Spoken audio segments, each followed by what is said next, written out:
Steno के shift third के question को देखते हैं। पहला क्वेश्चन हमारा K L M W X Y और जेड ने एक परीक्षा में अलग अलग अंक प्राप्त किए हैं। तो अलग अलग अंक प्राप्त किए हैं तो हम उसको इस तरह से लिख सकते हैं। एक वर्टिकल लाइन ले लेते हैं और पहला है क्या कि के ने एल और डब्ल्यू दोनों से अधिक लेकिन वाई से कम अंक प्राप्त किए हैं। कौन?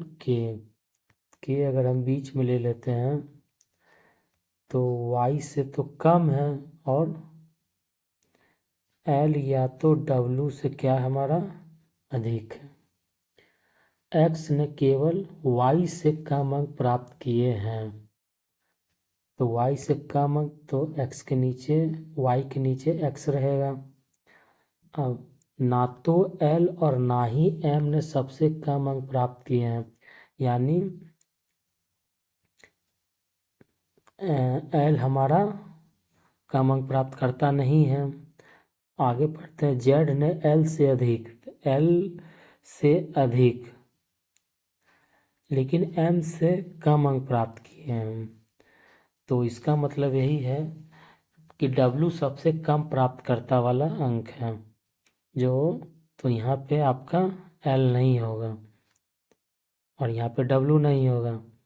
तो यानी कि जेड इसके बीच में और एम से अधिक प्राप्त किया है। और आगे है कि के ने एम से अधिक, तो एम से अधिक प्राप्त किया है कौन? के। ठीक है, जेड का भी पोजीशन आ गया कि एल से इसने अधिक अंक प्राप्त किए थे। अब देखते हैं क्वेश्चन कि तीसरे सबसे कम अंक प्राप्तकर्ता कौन है। तो ये हो गया, नीचे से चलते थे पहला, ये दूसरा और ये तीसरा। तो सबसे कम तीसरा स्थान पे कौन है आपका? जेड, यानी कि बी नंबर। दूसरा क्वेश्चन देखते हैं। तो A B C D E और एफ एक गोल मेज के परिता केंद्र की ओर मुख करके बैठे हैं। तो एक राउंड सर्कल ले लेते हैं, उस पे 6 पोजीशन ले लेते हैं और जो कि केंद्र की ओर मुख करके बैठे हैं। पहला देखते हैं क्या है। ए के बाएं से दूसरे स्थान पर बैठा है कौन? एफ। तो ए का पोजीशन अगर इस तरफ है तो एफ तो बाएं हमारा इस तरफ होगा क्योंकि केंद्र की ओर मुख करके है, और दाएं इस तरफ होगा। तो ए के बाएं चलते हैं, पहला और दूसरे स्थान पे कौन है? एफ का पोजीशन। ई एफ का निकटतम पड़ोसी है, या तो ई इस तरफ हो सकता है या तो ई इस तरफ हो सकता है। ई से रिलेटेड और कोई बिंदु देख लेते हैं। तो कौन सा हमारा? बी जो है ई के ठीक बाएं है। बी के बारे में बताया जा रहा है, ई के ठीक बाएं है। अगर ई केंद्र की ओर देख रहा है तो इसका दाएं इस तरफ और इसका बाएं इस तरफ होगा। तो बाएं में तो कौन बैठा है? ए। तो ये तो पोजीशन इसके लिए होगा नहीं, तो हमारा कौन सा पोजीशन हो जाएगा? ये, क्योंकि केंद्र की ओर देखने के बाद इधर दाएं और इस तरफ बाएं होगा, तो ये पोजीशन सही है। अगला देखते हैं। डी के दाएं दूसरे स्थान पर बैठा है कौन? सी। 2 पोजीशन हमको बचा हुआ है, एक तो ये और ये का स्थान ये।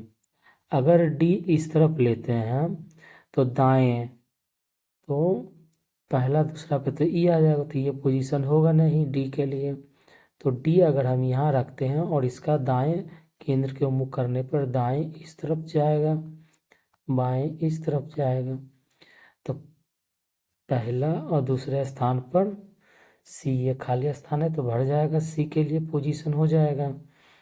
अब क्वेश्चन देखते हैं।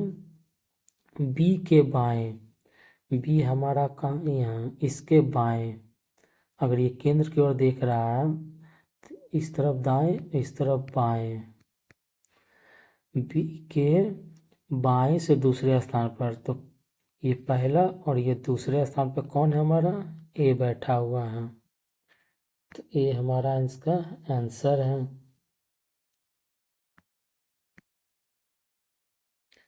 तीसरा क्वेश्चन देखते हैं। 6 विद्यार्थी एक गोल मेज के परिता केंद्र की ओर अमुख होकर बैठे, यानी फिर से वही क्वेश्चन है उसी तरह का।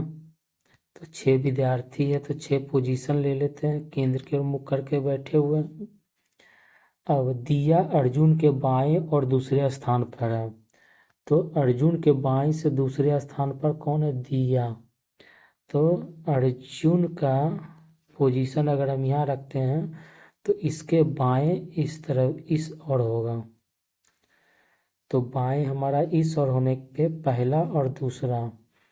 दिया बैठी हुई है। पवन भीम की दाईं ओर दूसरे स्थान पर बैठा है, और कपिल दिया के बाईं ओर दूसरे स्थान पर बैठा है। दिया के बाईं, अगर ये मुख्य केंद्र की ओर है तो इसका बाएं इस ओर जाएगा, तो दिया के बाएं दूसरे स्थान पर पहला दूसरा कौन बैठा है? कपिल। ये भी हो चुका है आपका। दिया ठीक पवन और राम दोनों का पड़ोसी है। दिया की बात कर रहा है, पवन और राम दोनों का पड़ोसी है, तो या तो पवन यहाँ हो सकता है या राम भी हो सकता है, और यहाँ पवन और यहाँ राम हो सकता है। पवन भीम के दाएं और दूसरे स्थान पर है, दाईं ओर। अब एक पोजीशन अगर हमारा ये खाली है तो भीम अगर इस पोजीशन पे है तो केंद्र के ओर मुख करने पे इसका दाएं इस ओर बनेगा, तो यहाँ पे कौन हो जाएगा? पवन, यानी कि राम इस तरफ नहीं होगा।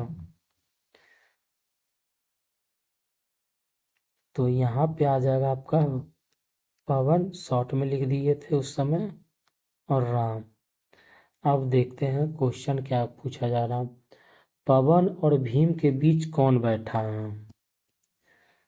पवन हमारा इस तरफ है, पवन और भीम इस तरफ है, बीच में कौन बैठा है? तो कपिल बैठा है। तो कपिल ही हमारा आंसर है।